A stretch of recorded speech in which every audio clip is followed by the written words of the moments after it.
TV channel. You're all staying safe and well. And we're going over, yes, I very rarely go over, but we do go over. There's something on it. Over to Apple TV Plus today to have a look at one of their film offerings over as I'm recording this. I'm recording this on the 26th of December 2022 at 9 a.m. So all scores and comments as at that time. Yes, we're going to have a look at something called Emancipation. Please, if you are new to the channel, please push that subscribe button, push the bell notifications. And if you're having fun pushing buttons, push that little like button as well, that little thumbs up button. That'd be make an old film and TV watcher very happy. Do film reviews, TV drama reviews, information vlogs, lots of different things. Even the odd quiz, which as I'm recording this, is due out in the next day or two. I've got a little 2022 quiz as well, just for fun. So keep your eye out for that one. Right, Emancipation, a dramatic historical action thriller film based on actual events. $120 million budget.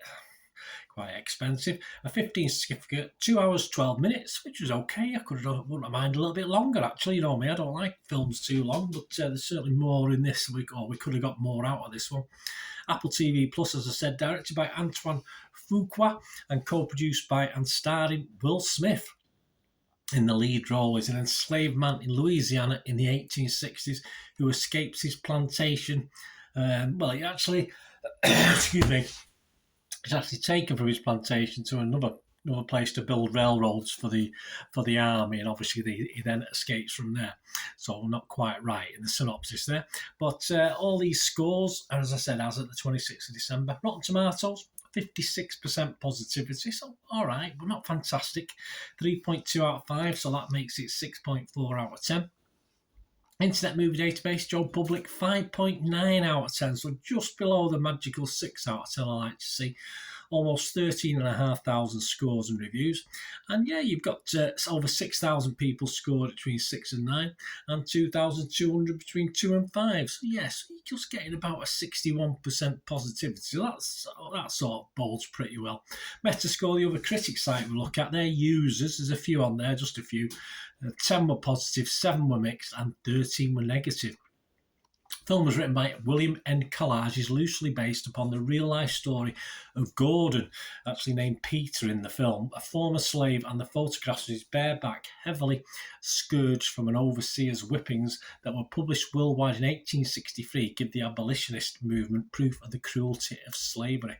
And the film also stars Ben Foster, Charmaine Bingwa, Stephen Ogg, Mustafa Shakir, Timothy Hutton, and Gilbert Ouah. Select cinemas on December the 2nd got to see this, but now it's, as I said, available on Apple from December the 9th, so you'll be able to watch it on there or check your streaming service. Rotten Tomatoes, what about the critics? What about the critics themselves rather than Joe Public? Well, Rotten Tomatoes, yeah, only 45% positivity from the critics, and that's 145 critics. It does average 5.6 out of 10, so again, a little bit below the 6 out of 10 figure. 65 fresh and 80 rotten. Oliver Jones thinks it can't grasp a genre. He's from The Observer. He said the movie exists between prestige and genre, or two genres roughly, really, as it morphs in its final third from escaped fugitive picture to a war movie. Yes, probably about the last 20-25 minutes. It wasn't as long. It wasn't the last third of the film. Yes, it can't quite grasp either the elevated emotion of prestige or the snap of the genre. From The Independent, got the wonderfully named Clarice Luffrey. She doubted that it captures the pain. Emancipation never feels that it's truthfully telling the story behind the photograph. I would have to agree with Clarice again on that one. I always agree with Clarice.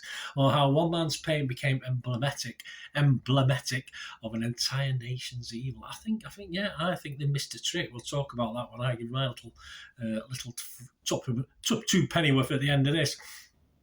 John Nugent, from Empire magazine, obviously he concentrates more on Will Smith and praises him. He says, Emancipation can't avoid the well-trodden hallmarks of slavery stories, nor offer a particularly fresh perspective on them. It's best when it leans into other modes and when it centres on Will Smith's outstanding, underrated performance. Yep. Absolutely. Understated as well, never mind underrated. The website's consensus on Rotten Tomatoes, Emancipation works as an action movie, albeit one that's uncomfortably at odds with its awkward handling of the real-life events that inspired its stirring story. Yes, it seems to be an afterthought, which it shouldn't be. It should be the whole base of the film. Metacritic, the other critic site we look at, got an average of 53 out of 100. So again, not fantastic. I think a little bit low though. Still a little low for me. That's based on 39 critics. 13 were positive, 22 were mixed, and 4 were negative. It's going anywhere between 40 and 80 out of 100. Lovia Giaki, she's from the Hollywood Reporter, only gave it 50 and said the drama feels flimsy when it strays from the swamps, rendering the politics of the time as almost secondary to the visual spectacle of a harrowing escape. Again, I can't disagree too much with the critique there, I have to agree.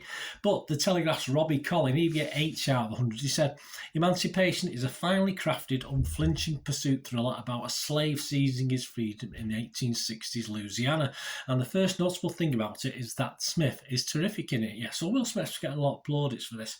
That brings me on to my thoughts before we go, just to finish off. I'm going to give this, yes, I am going to give it that little magical score that I like to get. I am going to give it the basic 6 out of 10.